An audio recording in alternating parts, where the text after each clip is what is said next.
कैसे हो मेरे प्यारे बच्चों। आज हम बेटा ऑर्गेनाइजिंग चैप्टर पढ़ेंगे। ऑर्गेनाइजिंग चैप्टर एक बड़ा चैप्टर में काउंट किया जाता है, कॉन्सेप्ट थोड़े से ज्यादा हैं इस चैप्टर के अंदर। मेरे बच्चों, ऑर्गेनाइजिंग का मतलब क्या है उसको पहले जान लेते हैं। आपके दिमाग में अगर थीम होगा तो पॉइंट आराम से समझ में आ जाएंगे। तो पहले ऑर्गेनाइजिंग का मतलब क्या है, देखिए ऑर्गेनाइजिंग से जस्ट पहले हमने प्लानिंग पढ़ा था। प्लानिंग में क्या था, हमने प्लान बना लिया है, ये करेंगे ये करेंगे ये करेंगे ये करेंगे ये करेंगे, ठीक है। अब उसको करना शुरू करेंगे, लेकिन ऐसे ही नहीं, पहले हमें चीजों को ऑर्गेनाइज करना पड़ेगा। ऑर्गेनाइज का मतलब क्या होता है, चीजों को तरीके से सेट करना। मान लीजिए कोई कंपनी है, मान लो वहां जूते बनते हैं, तो ऐसा नहीं है एक दिन पहले जूतों की प्लानिंग बनाई और अगले दिन जूते बनने शुरू हो गए। भैया पहले हम ये देखते हैं हमारी फैक्ट्री में, हमारे कंपनी में क्या क्या काम होना क्या है। हमें मशीन खरीदनी है, हमें फर्नीचर खरीदना है, हमें रॉ मटेरियल खरीदना है, हमें मार्केटिंग वाला बंदा बिठाना पड़ेगा जो हमारा ऐड करेगा, हमें सेल टीम तैयार करनी पड़ेगी। ऐसे ही नहीं अगले दिन माल बिक जाएगा। तो इसीलिए ऑर्गेनाइजिंग का सिंपल सा मतलब है, organising is defined as the process of identifying what, काम। पहले ये देखो आपके यहां पे काम क्या क्या होने हैं, एंड ग्रुपिंग, और फिर बना दो बेटा ग्रुप। ग्रुप का मतलब जैसे मैंने मशीन खरीदनी है, मैंने फर्नीचर खरीदना है, मैंने रॉ मटेरियल खरीदना है, ये सब चीजें खरीदने के ऊपर कर रहा हूं। तो मैं क्या करूंगा, एक साइड में लिख दूंगा कि भैया खरीदने वाले ये काम है, समझ गए ना। मार्केटिंग वाले ये काम है, सेल टीम में ये काम होएगा। मैं अलग से पहले ग्रुप बनाऊंगा। Grouping the work to be perform, group बनाना।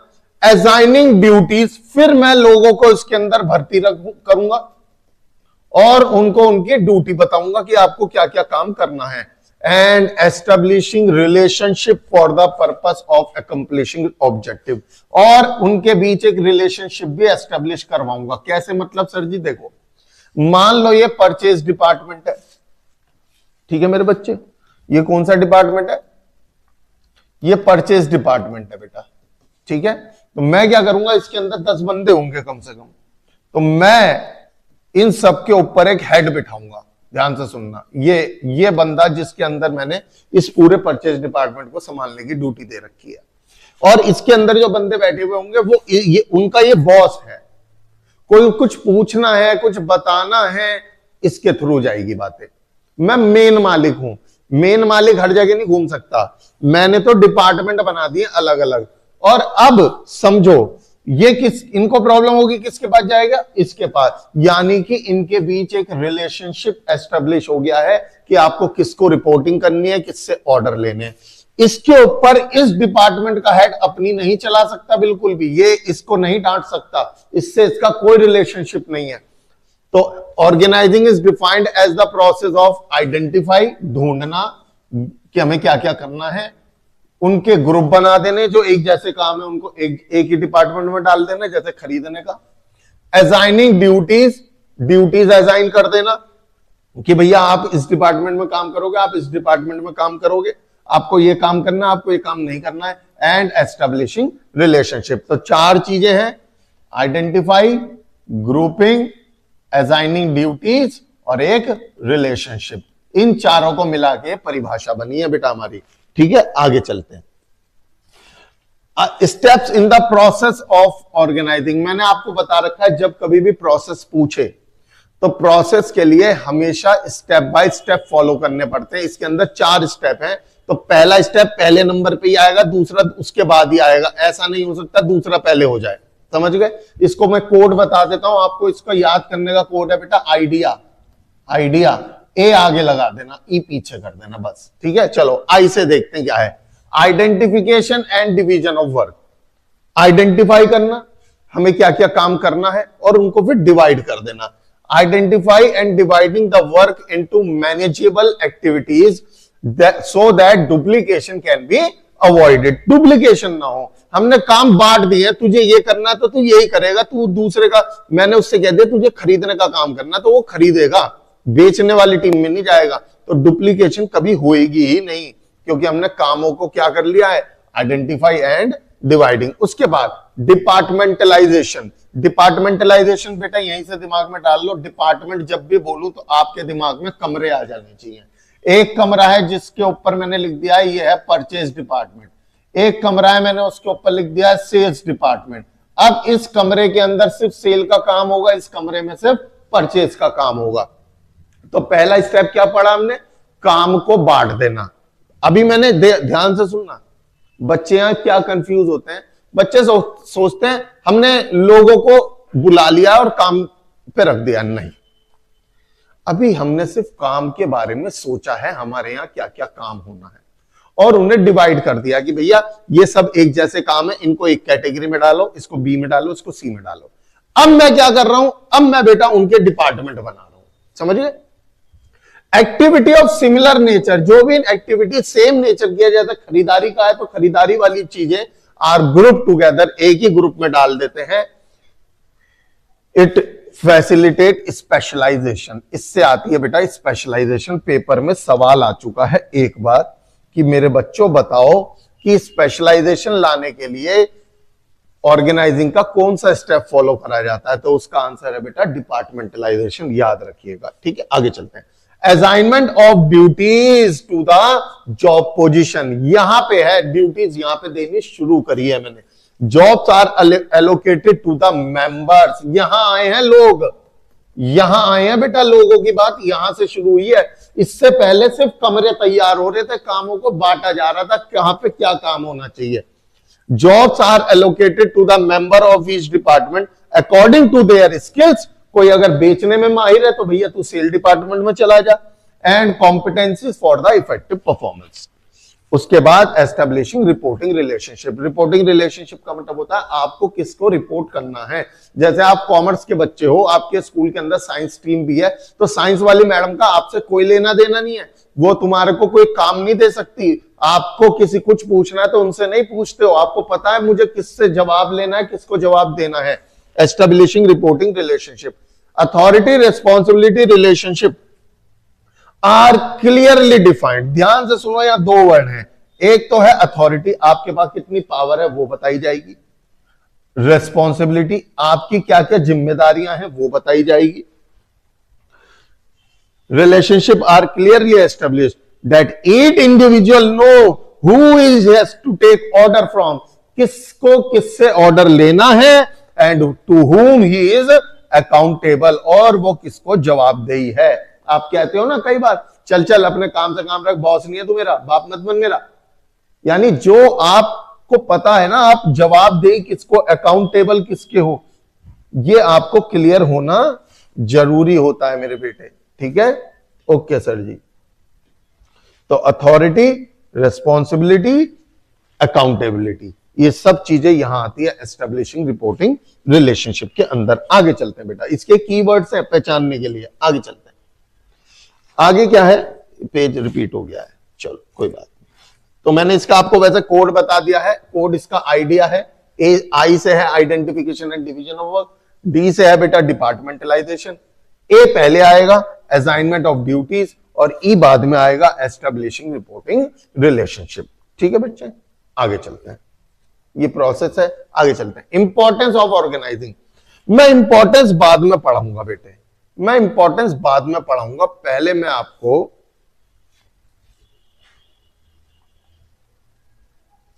ये स्ट्रक्चर पढ़ाना चाहता हूं।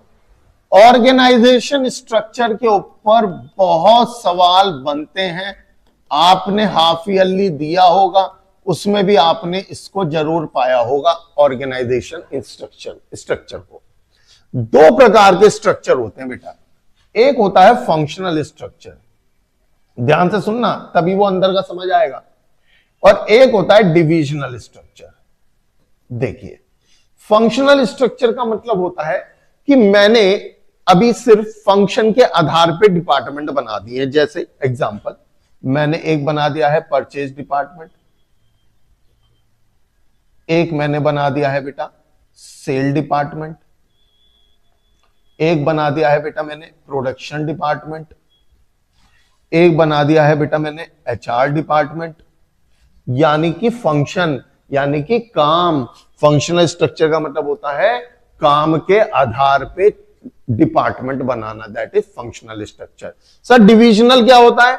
डिविजनल होता है बेटे जब आपके अगर एक से ज्यादा बिजनेसेस हैं, मान लीजिए आपके यहां पे कपड़े भी बनते हैं और आपके यहां पे जूते भी बनते हैं, तो इन दोनों बिजनेसेस को एक मत करना, कभी भी एक बिल्डिंग में मत करना, वरना तो कंफ्यूजन होगी। डिविजनल का मतलब ही होता है अलग अलग बिल्डिंग बना देना। इस बिल्डिंग में सिर्फ कपड़ों के काम होंगे और इस बिल्डिंग में सिर्फ शूज का काम होगा, और मैं हर एक बिल्डिंग का एक हेड बना देता हूं।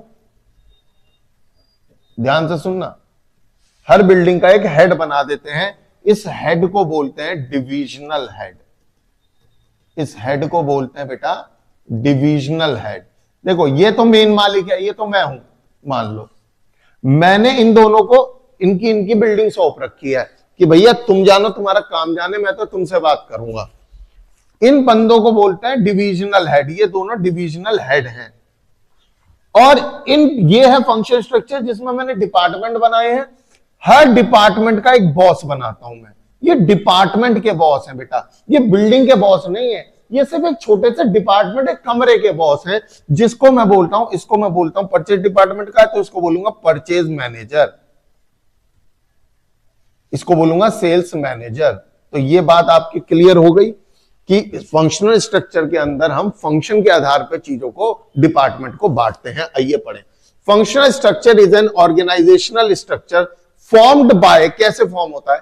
Grouping of jobs of similar nature, जो सेम नेचर की है, यानी खरीदारी वाली है तो खरीदारी वाले डिपार्टमेंट में डाल दो, according to function, and organising these major function as separate department. और हर किसी के क्या बना दो बेटा? एक सेपरेट डिपार्टमेंट बना दो। इसकी परिभाषा नहीं आएगी आपके सामने पेपर में, आपको पहचानने को आएगा, तो वो मैं आपको पहचान करवा रहा हूं। समझ गए बात को? ठीक है।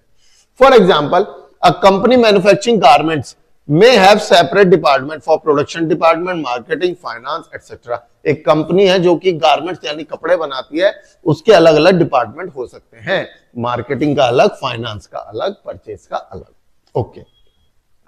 Functional structure is suitable for those enterprise, important line है, those enterprise which have only one category of product to offer, जिसके पास एक ही कैटेगरी के, यानी कि अगर मान लीजिए मेरे यहां पे गारमेंट्स यानी कपड़े बनने और मेरा कोई और बिजनेस नहीं है, तो मेरे लिए लगाया जाएगा फंक्शनल स्ट्रक्चर। पेपर में सवाल ऐसे आता है कि आप बताओ कि स्टडी पढ़ के कंपनी को कौन सा स्ट्रक्चर फॉलो करने की जरूरत है।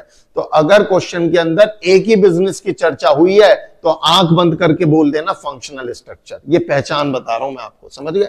When the size of the organization is large, it diversified activity and operation required a high degree of specialization। कह रहा है, देखो आप बात समझो, एक चाय की दुकान है, चाय की दुकान छोटी सी है, वहां थोड़ी मैं अलग अलग डिपार्टमेंट बनाता फिरूंगा, नहीं। एक ही बंदा है, वन मैन आर्मी, खुद ही कर लेता है, खुद ही माल खरीद लेता है, खुद ही चाय बना लेता है, खुद ही चाय बेच लेता है, खुद ही गल्ले में पैसे भी डाल लेता है। फंक्शनल स्ट्रक्चर लगाया कब जाता है? जब आपकी कंपनी का साइज बढ़ जाता है।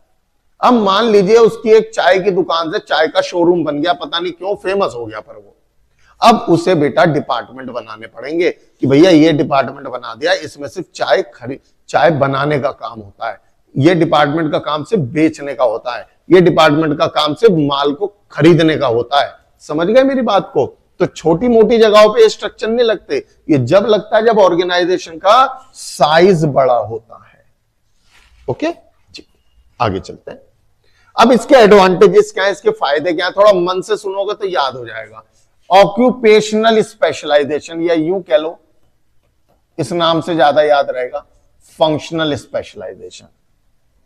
कि इस वाले से फायदा क्या है? इस वाले से फायदा ये होता है सर जी कि इसके अंदर फंक्शन में स्पेशलाइजेशन आ जाती है। कैसे? क्योंकि परचेज डिपार्टमेंट का काम सिर्फ परचेज करने का है, उसमें वो माहिर हो जाएगा बंदे। सेल डिपार्टमेंट का काम सिर्फ सेल करने का है, अब वो उस पर फोकस करेंगे, वो उसमें माहिर हो जाएंगे। तो फंक्शनल स्पेशलाइजेशन आती है इससे। दूसरा, it promote control and coordination with in a department. एक डिपार्टमेंट है, उसके अंदर 10 बंदे काम कर रहे हैं, ये सब आपस में अच्छा कंट्रोल एंड कोऑर्डिनेशन बना लेंगे, क्योंकि सबके सब एक ही कमरे में बैठे हुए, सबका एक ही काम है। तो देखो क्या लिखा है, विद इन आर डिपार्टमेंट। अभी मैं डिसएडवांटेज पढ़ाऊंगा तब समझाऊंगा आपको इसकी इंपॉर्टेंस क्या है। कंट्रोल एंड कोऑर्डिनेशन कहां आता है, डिपार्टमेंट के अंदर आता है। आगे चलो, it increase managerial and operational efficiency. इससे आप बिजनेस को अच्छे से मैनेज कर पाओगे, अच्छे से उसको ऑपरेट कर पाओगे, जिससे आपका प्रॉफिट बढ़ेगा। इट लोअर कॉस्ट, ये कॉस्ट को कम करता है। सर जी कैसे कॉस्ट को कम करता है? बेटा डुप्लीकेशन जहां नहीं होगी वहां कॉस्ट कम ही आएगी। डुप्लीकेशन से वेस्टेज होती है। ये एक काम मैंने भी कर लिया, अननेसेसरी तुमने भी कर लिया, क्योंकि आपस में कुछ पता नहीं था किसको क्या काम करना है, तो वो डुप्लीकेशन हो गया, वेस्ट है वो। तो कॉस्ट कैसे बचती है? यहां डुप्लीकेशन ऑफ एफर्ट खत्म हो जाते हैं, क्योंकि it makes training of employ easier. बिल्कुल, अब कोई नया एम्प्लॉय आ रहा है, मुझे उसको परचेज डिपार्टमेंट में डालना है, तो बस मैं उसे परचेज का काम सिखाऊंगा ना, मेरे ऊपर सारे काम सिखाने की टेंशन नहीं है। इस तरीके से उसकी ट्रेनिं भी मेरे लिए इजी हो जाती है करानी। ठीक है। It ensure that different function get due attention, सभी फंक्शन अच्छे से काम कर सके, उस पर भी फोकस करता है। ये जो मैंने मेन वर्ड मार्क करे हैं, ये आपके लिए थोड़ा सा ज्यादा इंपॉर्टेंट है, याद रखिएगा। अब डिसएडवांटेजेस पे आ जाओ। मैं पहले आपको डिसएडवांटेजेस पढ़ाता हूं, ये वाला प्रॉब्लम ऑफ कोऑर्डिनेशन। अभी अभी मैंने बताया था कोऑर्डिनेशन अच्छा हो जाता है एडवांटेजेस में। अब मैं आपको डिसएडवांटेजेस में बता रहा हूं, कोऑर्डिनेशन खराब हो जाता है सर जी। ये कब होता है? देखो, ये डिपार्टमेंट है और एक ये डिपार्टमेंट है, इसके अंदर तो कोऑर्डिनेशन अच्छा हो जाएगा क्योंकि आपस में सेम लाइन के बंदे हैं, परचेज वाले बंदे हैं। लेकिन एक डिपार्टमेंट का दूसरे डिपार्टमेंट के साथ में कोऑर्डिनेशन कई बार गड़बड़ा जाता है, इसीलिए ये इसका डिसएडवांटेजेस है। Problem in coordination as information has to be exchange across, क्योंकि जानकारी हमें एक्सचेंज करनी पड़ती है across functionally differentiated department. Sir जी क्यों जानकारी क्यों हमें एक्सचेंज करनी पड़ती है? बेटा देखो, कहीं ना कहीं डिपार्टमेंट एक दूसरे से जुड़े हुए तो हैं ही है। कैसे सर? देखो, माल बेचने वाला डिपार्टमेंट माल तो जब ही बेचेगा जब प्रोडक्शन डिपार्टमेंट उसको माल बना के देगा। प्रोडक्शन डिपार्टमेंट तो माल जब ही बना के देगा जब परचेज डिपार्टमेंट उसे रॉ मटेरियल खरीद के देगा। परचेज डिपार्टमेंट तो रॉ मटेरियल जब ही खरीद के देगा जब फाइनेंस डिपार्टमेंट उसे पैसे देगा। यानी सभी के सभी एक दूसरे से जुड़े हुए तो हैं, तो जानकारी भी एक्सचेंज करनी पड़ती होगी, भैया ये माल बनवाना, भाई साहब माल भिजवा दो। उस टाइम पे प्रॉब्लम आती है बेटा, कहां पे? कोऑर्डिनेशन पे। उस टाइम पे कोऑर्डिनेशन यानी कि जो सांठ गांठ मिलके काम करने वाली होती है, वहां प्रॉब्लम आती है। और कहते हैं हाँ भेज रहा हूं यार, भेज रहा हूं, दिमाग मत खा, चल कल को भेजेंगे, टेंशन बाजी मत दे, अर्जेंट तुझे है मुझे नहीं है, मेरे को मत डिस्टर्ब कर। कोऑर्डिनेशन में प्रॉब्लम आ गया। दूसरा, इनफ्लेक्सिबिलिटी। यहां पे इनफ्लेक्सिबिलिटी बड़ी रहती है। जैसे मान लो किसी दिन प्रोडक्शन डिपार्टमेंट में 4 एम्प्लॉय एब्सेंट हो गए किसी भी कारण से, मैं दूसरे डिपार्टमेंट के बंदे यहां भेज करके उनसे काम नहीं करवा पाऊंगा क्योंकि उन्हें माल प्रोडक्शन नहीं आता, वो सेल के बंदे हैं, उनसे सेल करवा लो, उनसे माल नहीं बनवा पाओगे आप। तो थोड़ी सी इनफ्लेक्सिबिलिटी भी होती है। फ्लेक्सिबल का मतलब कोई भी बंदा कहीं भी फिट कर देना, इनफ्लेक्सिबिलिटी का मतलब कि भैया हर बंदा हर जगह फिट नहीं हो सकता। 2 हो गए। तीसरा सुनो, इंटर डिपार्टमेंटल कॉन्फ्लिक्ट।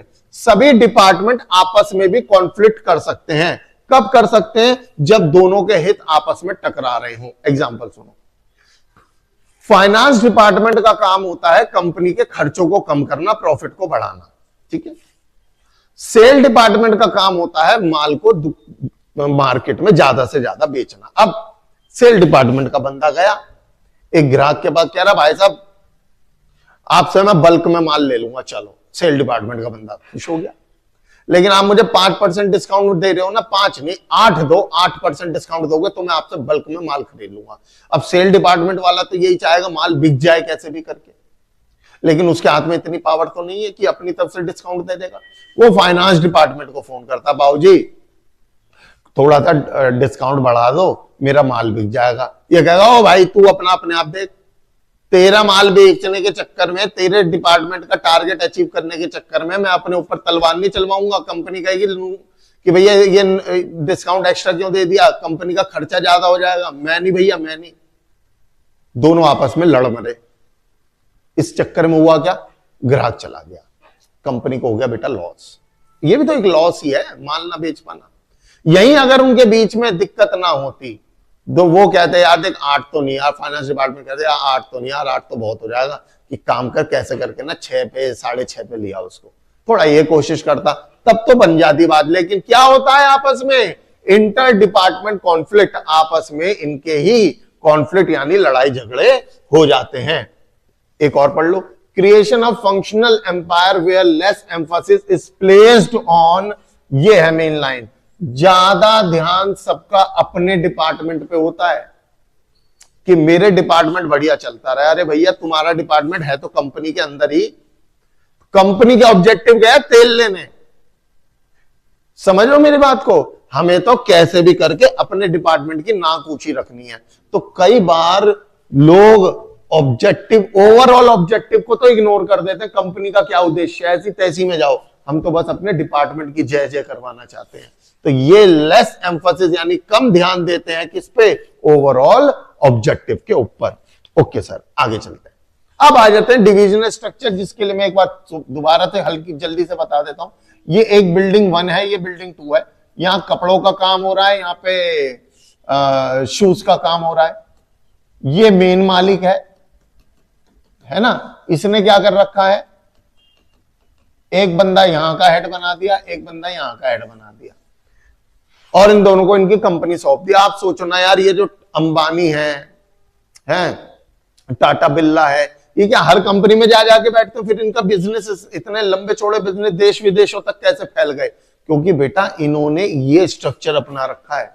एक बिल्डिंग बनाई, उस फैक्ट्री, उस बिल्डिंग का एक मालिक बना दिया, मेन मालिक तो मैं ही हूं, पर मैंने उसको एक मालिक बना दिया कि भाई इस बिल्डिंग के ऊपर जो भी होगा वो तेरी जिम्मेदारी है, मुझे तो बस मैं ईयर के एंड पे आऊंगा और पूछूंगा क्या कमाई हुई, तू पूरे साल जो मर्जी कर। आई बात समझ में? तो ये स्ट्रक्चर कंपनी जब अपनाती है जब कंपनी के एक से ज्यादा बिजनेसेस होते हैं। समझ गए मेरी बात को? तो divisional structure is an organisation structure comprising of separate business. देखा, बिजनेस ही अलग कर दो, एक बिल्डिंग में मत करना काम। Created on a certain basis, on the basis of different product. मतलब वो कह रहा है कि किस आधार पे बांटोगे, अलग अलग प्रोडक्ट के आधार पे। भैया कपड़े और जूते बिल्कुल ही अलग अलग चीज है, तो दोनों को अलग ही बनाएंगे हम। जैसे कि इसने इसने भी वही एग्जांपल ले रखा है, फुटवेयर एंड गारमेंट्स। समझ, ये जूते हो गए, कपड़े हो गए, तो ये इन दोनों को इन्होंने अलग अलग बांट दिया। अब मैंने इसको तो बोलते हैं बेटा डिविजनल, इसको तो क्लास डिविजनल बोलते हैं। अब ये बंदे क्या करेंगे? अब ये बंदे अपनी कंपनी के अंदर लगाएंगे फंक्शनल स्ट्रक्चर, जिसमें डिपार्टमेंट बनाए जाएंगे कि परचेज डिपार्टमेंट खोलेंगे, सेल डिपार्टमेंट खोलेंगे, ये भी परचेज डिपार्टमेंट खोलेगा, ये भी सेल डिपार्टमेंट खोलेगा। तो डिविजनल स्ट्रक्चर का मतलब बस इतना होता है, 2 बिल्डिंग अलग अलग बना देनी, बस। अब उस बिल्डिंग के अंदर लगता है बेटा, हर बिल्डिंग के अंदर लगता है फंक्शनल स्ट्रक्चर। समझ गए? चलो, footwear and garment, each division is multi functional. Her division में अलग अलग काम होते हैं, परचेज का भी काम होता है, सेल का भी काम होता है, because within each division function like production, marketing, finance etcetera are performed.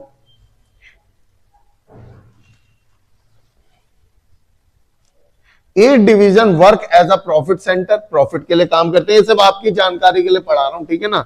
Main तो आपका ये है। अब इसके एडवांटेजेस बताओ। चलो एडवांटेजेस पे चलते हैं। पहला एडवांटेज, प्रोडक्ट स्पेशलाइजेशन। पेपर में अगर आ गया फंक्शनल स्पेशलाइजेशन कहां से आता है, तो कह देना फंक्शनल स्ट्रक्चर से। अगर पेपर में आ गया प्रोडक्ट स्पेशलाइजेशन कहां से आता है, तो कह देना डिविजनल स्ट्रक्चर से। समझ गए बात को?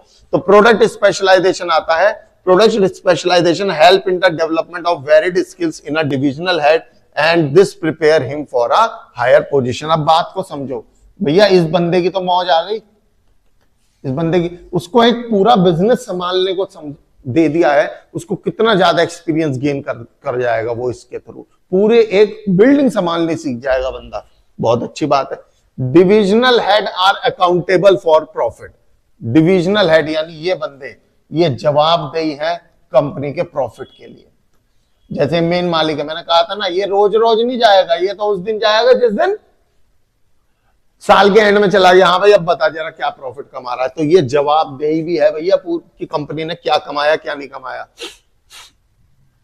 Divisional head are accountable for profit as revenue and cost related to different department can be easily identified and assigned to them। बस आप इतना याद रखना, डिविजनल हेड जो होता है वो प्रॉफिट के लिए जवाबदेही होता है।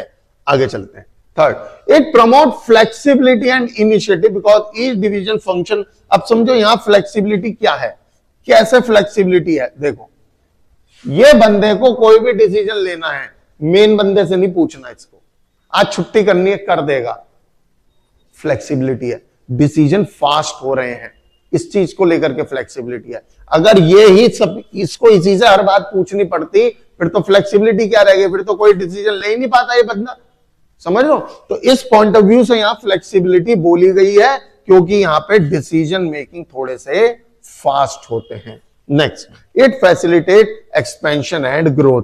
पेपर में आया हुआ सवाल है कि कंपनी को एक्सपेंशन एंड ग्रोथ कराने में कौन से स्ट्रक्चर का योगदान होता है, तो कहना डिविजनल स्ट्रक्चर। समझ गए मेरी बात? कैसे सर जी? क्योंकि आप नया और तीसरा बिजनेस करना चाहते हो, कर लो, एक और बिल्डिंग खरीद लो, आपको पुराने दो को डिस्टर्ब करने की जरूरत नहीं पड़ेगी। बिल्कुल ऐसी तो कंपनी ग्रो करती है, ऐसी तो टाटा अंबानी इतने ज्यादा कंपनी खोले बैठे हैं। आगे चलो, लिमिटेशन क्या है? कॉन्फ्लिक्ट होगा। कॉन्फ्लिक्ट किसके बीच में? डिफरेंट डिवीजन के बीच में। यानी कि ये जो दो बंदे थे ना, कहां गए? ये जो दो बंदे थे, एक ये और एक ये आपस में लड़ सकते हैं। मान लो इसको भी 1 करोड़ की जरूरत है, इसको भी 1 करोड़ की जरूरत है, मालिक पे 1 ही करोड़ है।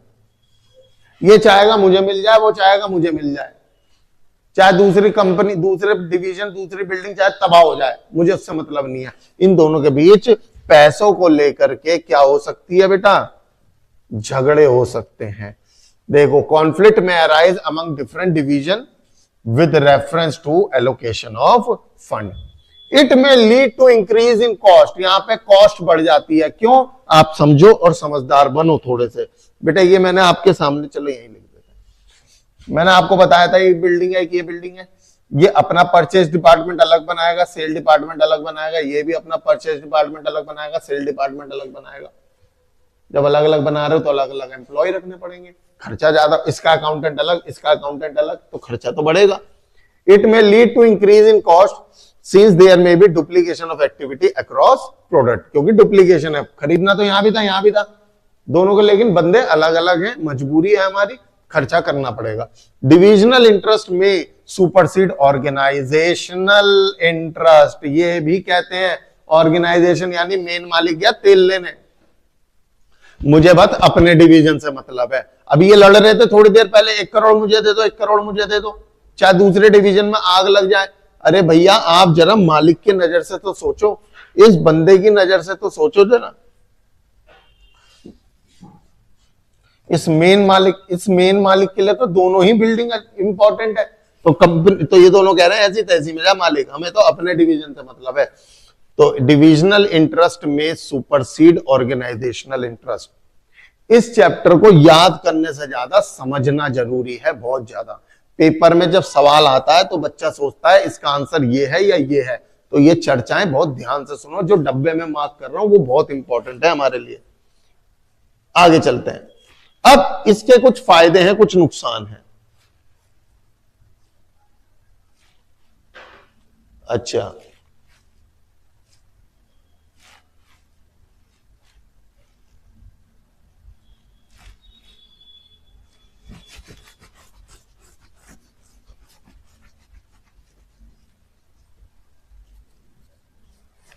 ये पेज आगे का है,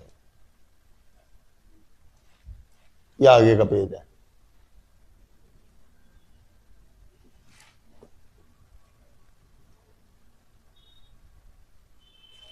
चलो देखेंगे, अभी घूम के आएंगे इस पर।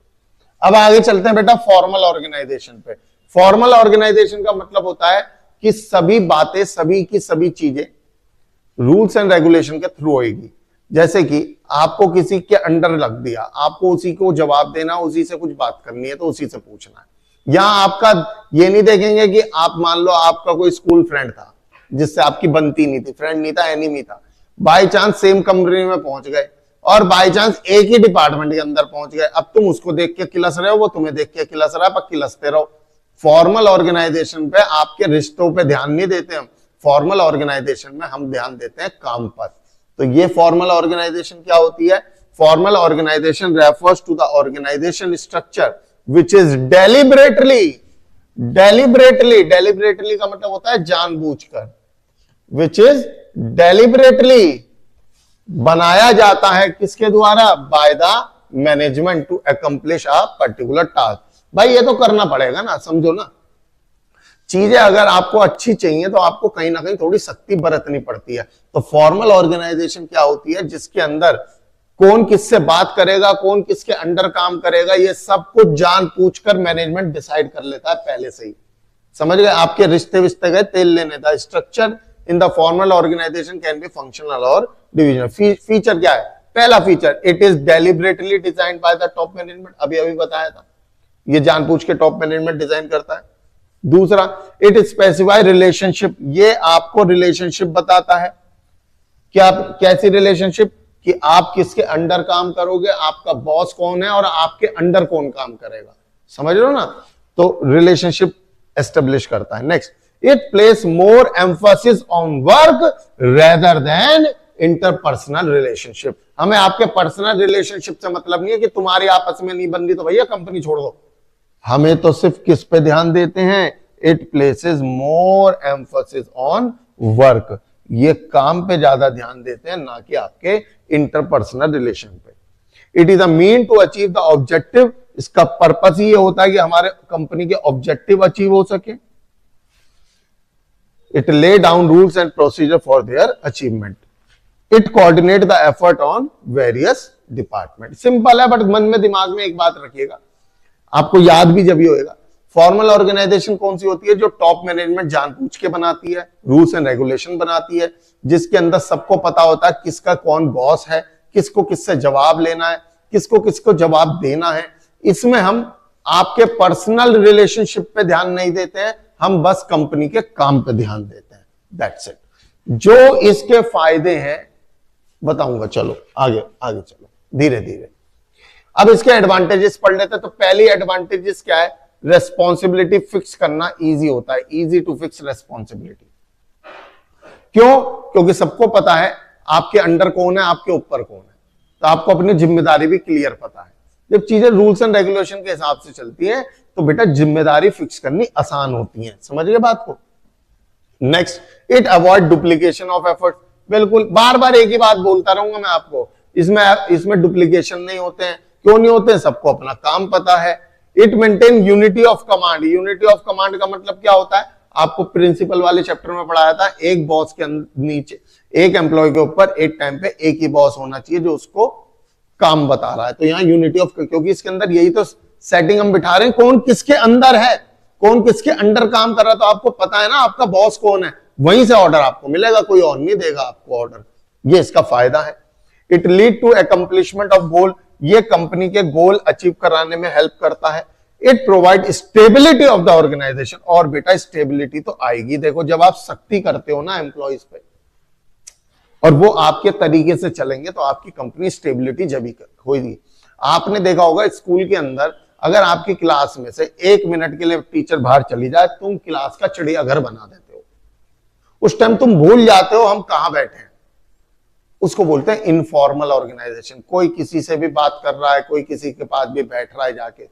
और क्या ऐसे आपका पूरा साल काटा जाए तो क्या आप अपना गोल अचीव कर पाओगे? नहीं। गोल अचीव करने के लिए फॉर्मल ऑर्गेनाइजेशन जरूरी होती है, याद रखिएगा, सख्ती जरूरी होती है। लिमिटेशन पे चलते हैं। हाँ, यहां इसकी पहली लिमिटेशन है गॉड बॉस, यहां पे प्रोसीजरल डिले बहुत होता है। मेरे को कुछ बात करनी है तुमसे, मैं डायरेक्ट बात नहीं कर पाऊंगा। कंपनी ने ऐसे रूल्स बना रखे हैं, मैं ए को बताऊंगा, ए बी को बताएगा, बी सी को बताएगा, तब जाके वो बात डी पे पहुंचेगी।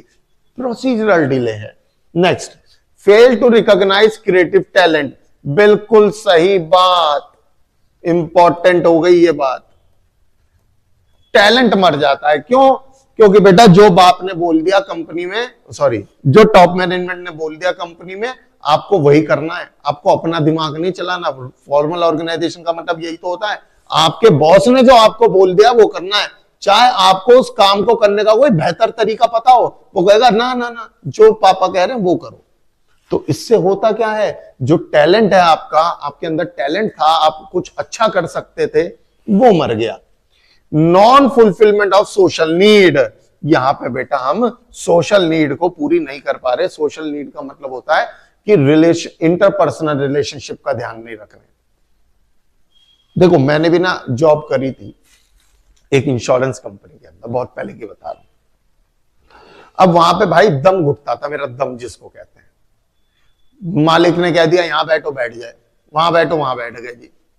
आपस में अब मेरे को सामने वाले टीम का बंदा ज्यादा अच्छे लगते थे, उनसे बातचीत अच्छी थी, लेकिन आपस में नहीं हो पा रहे थे क्योंकि मैं अलग टीम का, वो अलग टीम के।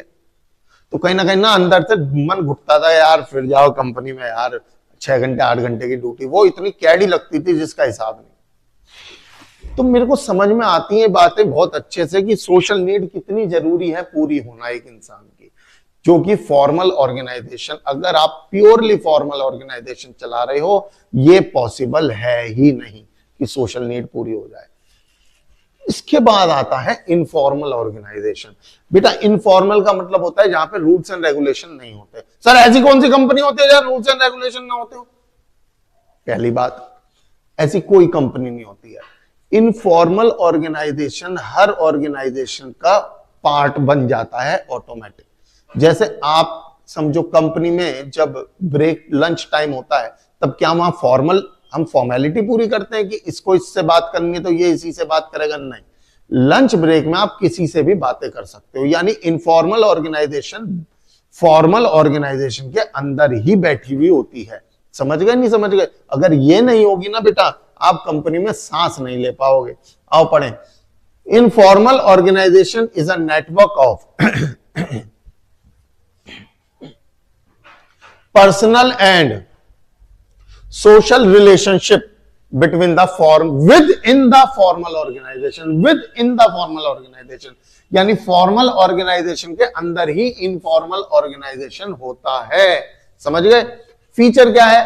पहला फीचर, इट ओरिजिनेट, यानी इस इनफॉर्मल ऑर्गेनाइजेशन का जन्म कहां से होता है? Within the formal organisation. Simple है। अगला, it emerge spontaneously and is not deliberately created by the management. इसका मतलब है बेटा आप समझो, आपका किसी पे दिल आ गया, तो क्या टॉप मैनेजमेंट ने लगवाया वो दिल?